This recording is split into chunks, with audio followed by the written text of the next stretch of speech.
हो के मायूस ना यूं शाम की तरह ढलते रहिए। हो के मायूस ना यूं शाम की तरह ढलते रहिए। जिंदगी एक भोर है, सूरज की तरह निकलते रहिए। ठहरोगे एक पाँव पर तो थक जाओगे।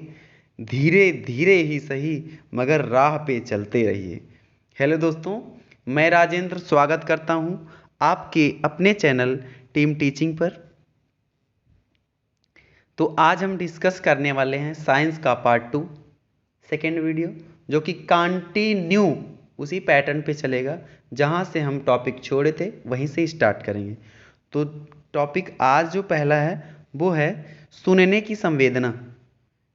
शब्दों को अलग अलग सुनने के लिए जो टाइम होता है वो होता है कितना, 0.1 सेकेंड का होना चाहिए, तभी हम शब्द को अच्छे से समझ सकते हैं। इसे ही सुनने की संवेदना कहते हैं। आशा है आप समझ गए होंगे कि सुनने की संवेदना क्या होती है। दूसरा जो है वो है प्रतिध्वनि। प्रतिध्वनि मतलब होता है इको। जब ध्वनि किसी पात्र से टकरा करके फिर से हमें वापस सुनाती है उसे ही कहते हैं प्रतिध्वनि। जैसे प्रतिध्वनि का उपयोग भी करते हैं कुछ, जैसे चमगादड़ जो है शिकार करने में प्रतिध्वनि का ही प्रयोग करता है, और सोनार जो समुद्र में खोई हुई वस्तु को ढूंढता है ये भी प्रतिध्वनि का ही इस्तेमाल करके खोजता है। ठीक है। और बिजली का गड़गड़ाना प्रतिध्वनि पर ही आधारित है। आशा है कि आप लोग समझ गए होंगे। और प्रतिध्वनि की घटना घटती कब है, तो किसी भी प्रतिध्वनि का तब होना संभव है जब दोनों पात्र के डिस्टेंस जो है वो 17.2 होगा, 2 मीटर, या दोनों ऑप्शन में हो सकते हैं, कभी कभी 16.5 होगा, तभी इको अच्छे से हो सकता है। ठीक है। नेक्स्ट डिस्कस करेंगे मैक संख्या। डिस्कस करेंगे हम लोग। क्या करेंगे? मैक संख्या। मैक संख्या वह होता है जो बड़ी बड़ी मिसाइल्स होती हैं, बड़े बड़े हवाई जहाज होते हैं, बड़े बड़े फाइटर विमान होते हैं, तो उनको हम लोग मैक संख्या से ही जानते हैं। तो मैक संख्या का सूत्र जो होता है वो होता है जहाज या मिसाइल की चाल, मतलब जिसकी चाल आपको ज्ञात करना हो, और हवा में ध्वनि की चाल।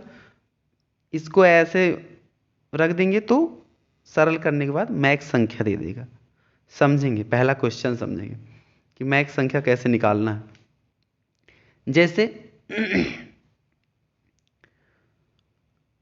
जैसे बोल दिया कि भाई एक विमान है जिसकी मैक संख्या 2 है। कितना है?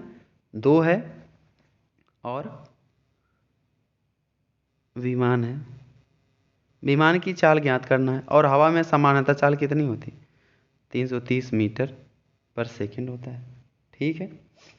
तो अब जहाज विमान की चाल बताना है तो इसको 2 से गुणा कर देंगे, सरल कर देंगे, तो हो जाएगा कितना? 660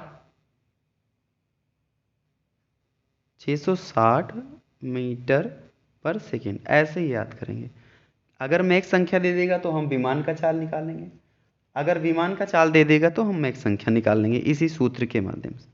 और याद रखिएगा भाई कि मैक संख्या का कोई यूनिट नहीं होता है। ठीक है। अब हम देखेंगे कि मैक संख्या के आधार पर 3 कैटेगरी बांटा गया है कि कौन किस कैटेगरी में रहता है, कौन सा कितनी स्पीड तक किस कैटेगरी में रहेगा। तो सब सोनिक जो होता है वो वस्तु की चाल ध्वनि की चाल से हमेशा कम रहेगा, सब सोनिक घटना है, और मैक संख्या 1 से कम होता है। ठीक है। Second slide. सुपरसोनिक। सुपरसोनिक का मतलब होता है वस्तु की चाल ध्वनि की चाल से हमेशा अधिक होगा, और मैक संख्या 1 से अधिक होगा और 5 से कम होगा।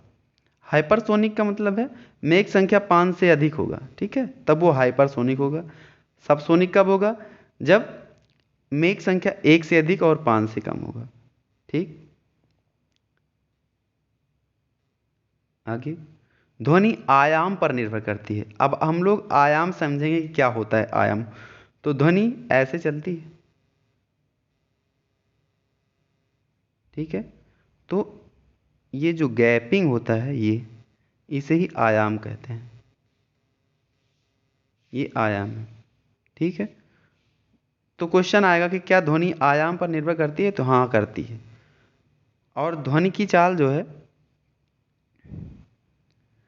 ध्वनि की चाल ये घटते क्रम में है। तो सबसे ज़्यादा ध्वनि किस चीज़ में चलती है? डायमंड में, एल्युमिनियम में, मेटल में, नॉन मेटल में, धातु, अधातु, गैस में, गैसों में, नोबल गैस में। ठीक है। और क्वेश्चन आता है कि सबसे ज़्यादा तेज सबसे ज़्यादा तेज ध्वनि किस चीज़ में चलती है? समानता क्वेश्चन पूछा जाएगा और स्टील ही रहेगा ऑप्शन में। तो होगा कितना? स्टील में। स्टील को इस्पात भी बोला जाता है। समानता 5120 समथिंग होता है, 5120 मीटर पर सेकेंड स्टील में चाल। Okay, next. अब हम पानी के बारे में, वाटर के बारे में कुछ डिस्कशन करेंगे। जो पानी का आयतन होता है 4 डिग्री सेल्सियस पर सबसे कम होता है। ठीक है। पूछेगा कि पानी का आयतन सबसे कम किस डिग्री पर होता है, तो 4 डिग्री सेल्सियस पर होता है। ठीक है। और पूछेगा कि पहाड़ी इलाकों में पानी की पाइप क्यों फट जाती है, तो आपको बताना है कि पहाड़ी इलाकों में पाइप की लाइन इसलिए फट जाती है क्योंकि तापमान कम होने पर पानी का आयतन बढ़ता है। जब बर्फ बनेगा तो उसका आयतन बढ़ेगा, इसलिए पाइप फट जाती है। ठीक है।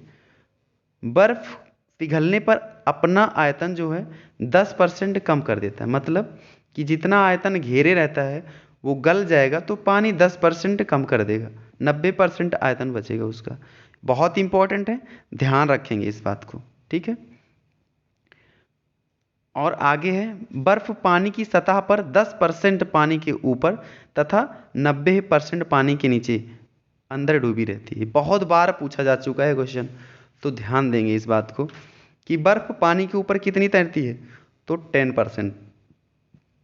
और नीचे कितनी रहती है? 90%। इसको कभी कभी फ्रैक्शन में पूछ लेता है कि कितना भाग बर्फ का पानी के ऊपर रहता है, तो 1/10 भाग। समझ पाए? और कितना ऊपर रहता है, तो 1/10। और पानी में कितना डूबा रहता है, तो 9/10। याद रखेंगे, बार बार पेपर में पूछा जाता है। और एक फैक्ट है कि झील में बर्फ के नीचे के पानी का तापमान 4 डिग्री सेल्सियस होता है। Next slide. हम पानी के घनत्व के बारे में डिस्कस करेंगे।